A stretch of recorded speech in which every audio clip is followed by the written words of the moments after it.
तो सबसे पहले हम देख लेते हैं कि रूट वर्ड क्या होता है। रूट वर्ड तो यह क्या रिप्रेजेंट करता है, इट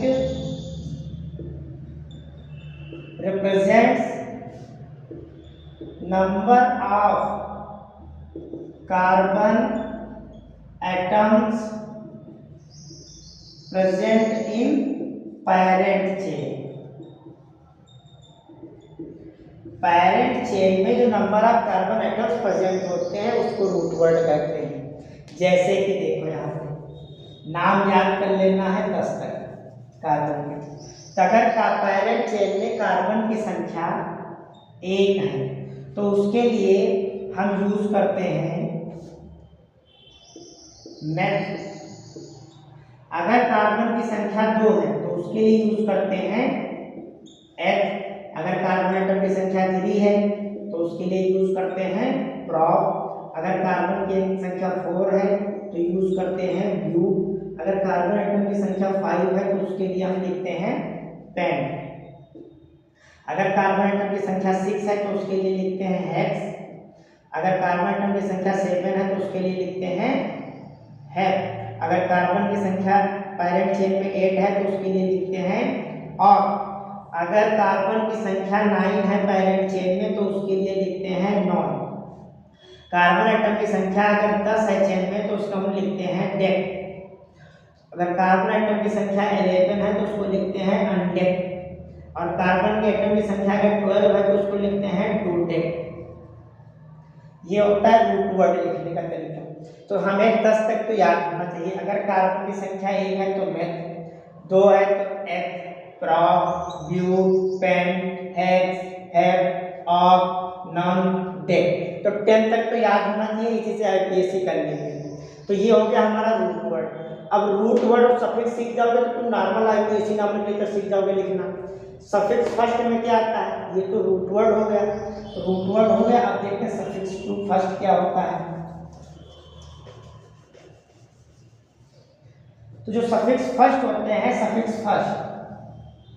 सफिक्स फर्स्ट में हमारे आते हैं हाइड्रोकार्बन्स। क्या आते हैं, हाइड्रोकार्बन्स। हाइड्रोकार्बन भी जो होंगे 2 टाइप्स के होते हैं। एक होते हैं सैचुरेटेड हाइड्रोकार्बन्स,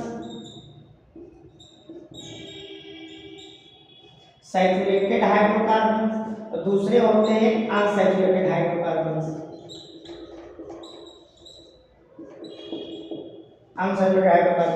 सैचुरेटेड हाइड्रोकार्बन्स में जो होते हैं आते हैं एल्केन्स।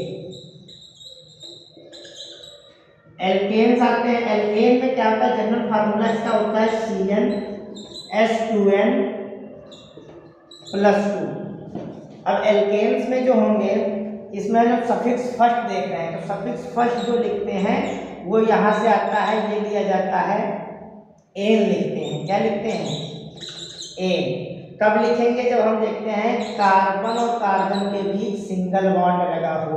पैरेंट चेन में देखेंगे अगर कार्बन और कार्बन के बीच सिंगल बॉन्ड है तो सफिक्स फर्स्ट हम एन यूज करते हैं। ठीक है, तो ये सैचुरेटेड हाइड्रोकार्बन्स होते हैं। अनसैचुरेटेड हाइड्रोकार्बन्स 2 टाइप्स के होते हैं। एक में आपके लिए आती है एल्कीन्स और एक में आते हैं आपके एल्काइन्स। एल्कीन जो होते हैं कार्बन और कार्बन एटम्स के बीच अगर डबल बॉन्ड होता है, पैरेंट चेन में देखेंगे कार्बन कार्बन के बीच अगर डबल बॉन्ड आ गया है तो सब कहेंगे एल्कीन्स आ गए। एल्कीन्स का जो सफिक्स फर्स्ट यहाँ पे हम लिखते हैं, ये लिखेंगे EN और यहाँ पे जब हम जनरल फार्मूला इसका लिखते हैं CnH2n हो जाएगा। एल्काइंस क्या होते हैं, एल्काइंस में हम देखते हैं कार्बन के बीच अगर कार्बन कार्बन के बीच ट्रिपल बॉन्ड लगा है, 3 बॉन्ड लगे हुए हैं। पैरेंट चेन में कार्बन कार्बन के बीच अगर 3 बॉन्ड लगे हुए हैं तो उसे एल्काइंस कहते हैं। एल्काइंस में जो सफिक्स फर्स्ट यूज किया जाता है वो यूज किया जाता है आयन सफिक्स फर्स्ट लिखते हैं। इसका जनरल फार्मूला होता है CnH2n-2। तो आईपीएससी लिखेंगे, सबसे पहले हम देखते हैं प्रीफिक्स क्या है, फिर देखते हैं रूट वर्ड क्या है, फिर हम देखते हैं सफिक्स फर्स्ट क्या है, सफिक्स फर्स्ट और फिर सफिक्स टू। तो हम लोगों ने रूट वर्ड